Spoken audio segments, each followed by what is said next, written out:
चलित वर्ष रेकर्ड भांगिब ताती। प्रबल गरम रे डहळ विकळ हेबे लोके। प्रबल गरम नहीं सतर्क कराइछि पाणीपाग विभाग।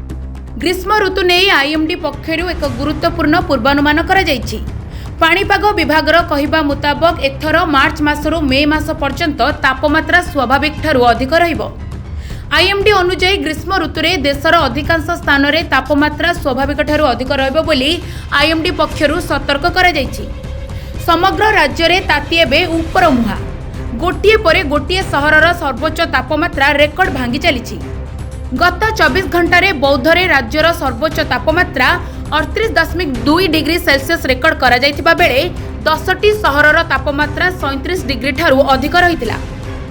सेहीपरि बलांगीर रे 38.1, अनुगुल रे 37.9, टिटिलागढ़ रे 37.6, भद्रक और झारसुगुड़ा रे 37.5, जाजपुर रे 37.2, बारिपदा, सोनपुर और भवानीपाटना रे तापमात्रा 37 डिग्री लेखाए रेकर्ड करा जाइछि।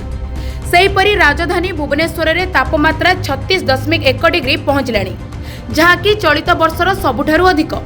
उपकूलरू पश्चिम ओडिशा एबे सबुठी दिनर तापमात्रा दिनकु दिन बढ़ी बढ़ी चली। अधिकांश सहर में ताती अनुभूत होइतिले भी राज्यर ततलागढ़ कुहाजाउथिबा टिटिलागढ़ एबे सबुठारु अधिक उत्तप्त रहिछि। शनिवार टिटिलागढ़ राज्य सह देशर सबुठारु उत्तप्त सहर भावे परिणत होइतिला। टिटिलागढ़र तापमात्रा जुग्म भावे 38.5 डिग्री रहितिला, जहाँकि देशर सर्वाधिक बोली रेकर्ड करा जाइतिबा भारतीय पाणीपाग विभाग कहिछि। ओडिशार पाणीपाग विशेषज्ञ प्रोफेसर सुरेंद्रनाथ पशुपालकଙ୍କ कहिबा मुताबक फेब्रुआरी मासरे प्रशांत महासागर रे ला निना दुर्बल थिला। सेहीपरि दक्षिण आभ्यंतरीण ओडिशा रे अत्यधिक गरम सह तापमात्रा क्रमशः बढ़िबो बोली कहिसेंती सुरेंद्रनाथ पशुपालक। Bureau report news web Odisha.